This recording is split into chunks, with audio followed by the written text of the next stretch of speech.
बाबू शोभाराम राजकीय कला महाविद्यालय अलवर में अध्ययनरत विद्यार्थियों का मैं डॉक्टर सत्यदेव अपनी इस ऑनलाइन क्लास में पुनः स्वागत करता हूं। विद्यार्थियों, आपके जो पाठ्यक्रम का एक जो इम्पोर्टेंट टॉपिक है भू संतुलन, जिसको हिंदी में समस्थिति के नाम से भी जानते हैं, इसके बारे में आज हम चर्चा करेंगे। भू संतुलन या समस्थिति, इंग्लिश में इसको आइसोस्टेसी के नाम से जानते हैं, एक बहुत ही इम्पोर्टेंट टॉपिक है। इस टॉपिक से रिलेटेड एक प्रश्न, बड़ा निबंधात्मक प्रश्न, ऑब्जेक्टिव प्रश्न या लघु प्रश्न के रूप में प्रश्न पूछा जाता है। प्रश्न लिखा रहा हूँ मैं आपको। जो पूछने का तरीका होता है, भू संतुलन या समस्थिति क्या है? एरी एवं प्राट के विचारों की व्याख्या कीजिए। भू संतुलन या समस्थिति क्या है? एरी एवं प्राट के विचारों की व्याख्या कीजिए।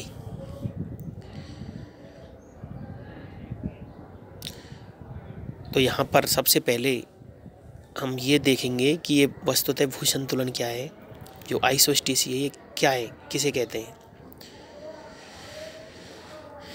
इसके बाद भू संतुलन सिद्धांत का जन्म कैसे हुआ, किन परिस्थितियों में लोगों का यह ध्यान आकर्षित हुआ कि आइसोस्टेसी क्या होता है, और उसके बाद एरी के विचार और प्राट के विचार अलग अलग पढ़ेंगे और उसकी तुलना करेंगे। सबसे पहले देखिए भू संतुलन क्या है, या भू संतुलन की परिभाषा या भू संतुलन का अर्थ। अंग्रेजी शब्द आइसोस्टेसी ग्रीक शब्द आइसोस्टेसिस से लिया गया है, जिसका अर्थ है संतुलन होता है। भौतिक व यांत्रिक स्थिरता की वह दशा जो पृथ्वी के ऊपर उठे भूभागों, पर्वत पठार मैदान तथा गहराई में स्थित भागों, महासागर और सागर के मध्य पाई जाती है, जिसमें पृथ्वी के नीचे ऊंचे नीचे भाग संतुलन की अवस्था में है, इसे ही समस्थिति कहते हैं। भू संतुलन शब्द का सर्वप्रथम प्रयोग डटन द्वारा किया गया। देखिए, जैसा कि हम देखते हैं कि पृथ्वी है, उसके ऊपर कुछ भूभाग हैं जो ऊपर उठे हुए हैं, जैसे पर्वत पठार और मैदान, जबकि गहराई में कुछ भूभाग हैं, जैसे मेरियाना ट्रेंच है, वो महासागर का सबसे गहरा गर्त है। तो इनके मध्य जो यांत्रिक स्थिरता की जो दशा है, उसे भू संतुलन कहा गया है। ऊपर स्थित भूभाग हैं और गहराई में स्थित जो भूभाग हैं, वो एक निश्चित नियम द्वारा बंधे हुए हैं। यांत्रिक स्थिरता की या भौतिक स्थिरता की जो दशा है, इसे ही भू संतुलन कहा गया है। अतः निष्कर्ष हम कह सकते हैं कि परिभ्रमण करती हुई पृथ्वी के ऊपर स्थित भूभागों, जैसे पर्वत पठार मैदान तथा गहराई में स्थित भूभाग के मध्य पाई जाने वाली भौतिक एवं यांत्रिक स्थिरता की दशा को भू संतुलन कहा जाता है। अमेरिकी विद्वान थे डटन, उन्होंने 1889 में आइसोस्टेसी शब्द का सर्वप्रथम प्रयोग किया था। भू संतुलन सिद्धांत का जन्म कैसे हुआ? 1855 ईस्वी में गंगा सिंधु मैदान में अक्षांश निर्धारण के दौरान हिमालय के गुरुत्वाकर्षण में विसंगति दिखाई दी। गुरुत्वाकर्षण की इस विसंगति के फलस्वरूप भू संतुलन सिद्धांत का जन्म एवं विकास हुआ। भू संतुलन सिद्धांत के आधार। भू संतुलन का सिद्धांत दो प्रकार के पर्यवेक्षणों तथा अनुभवों पर आधारित है: अक्षांश की खगोलीय माप और पर्वतों की आकर्षण शक्ति। गुरुत्वाकर्षण शक्ति की गहनता एवं आकर्षण शक्ति संबंधी अनुभव। अब ये भू संतुलन जो है, इसके बारे में जो एरी एक विद्वान थे, उनके क्या विचार हैं, इसके बारे में हम पढ़ेंगे। गुरुत्वाकर्षण की विसंगति की व्याख्या करते हुए एरी ने बताया कि महाद्वीपीय भाग हल्के से आल से निर्मित हैं एवं दुर्बलता मंडल पर तैर रहे हैं। उसके अनुसार भूपटल के ऊंचे उठे भाग अधे स्तर में अधिक गहराई तक प्रविष्ट हैं।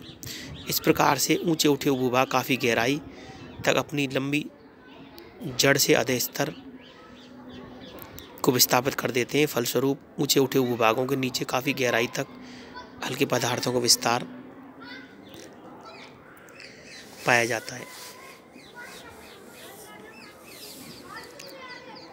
एरी के अनुसार समान स्तंभों का घनत्व बराबर होता है तथा उनकी गहराई में परिवर्तन होता है। Uniform density with verify thickness. देखिए, एरी ने यह कहा कि जितने भी स्थलखंड हैं धरातल पर, उनका सबका घनत्व समान है, लेकिन उनकी गहराई में अंतर है। अर्थात जो भूभाग जितने ज़्यादा ऊंचे हैं उतने ही ज़्यादा उनकी गहरी जड़ें हैं। ये कह सकते हैं कि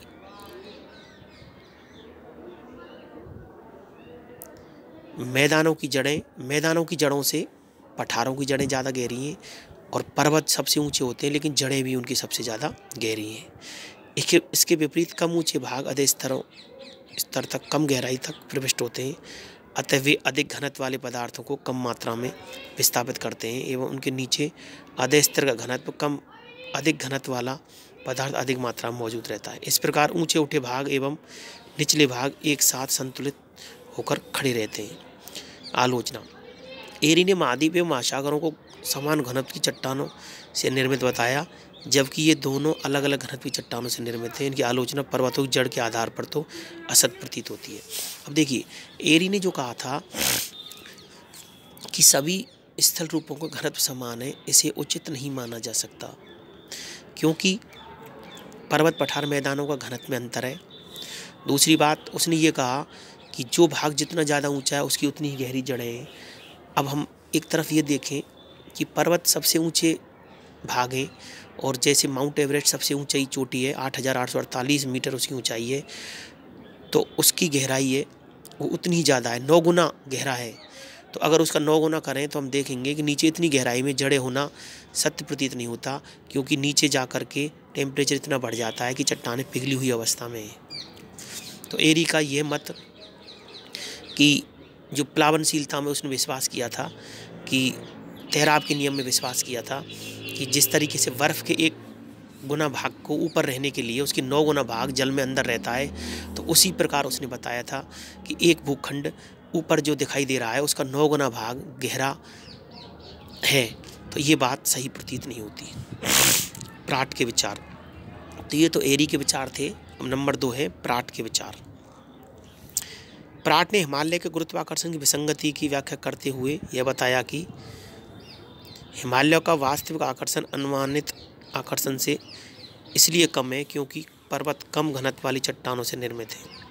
उनके अनुसार पर्वतों का घनत्व पठारों से कम, पठारों का घनत्व मैदानों से कम और मैदानों का घनत्व सागर तली की चट्टानों से कम है। अर्थात ऊंचाई एवं घनत्व में विपरीत संबंध पाया जाता है।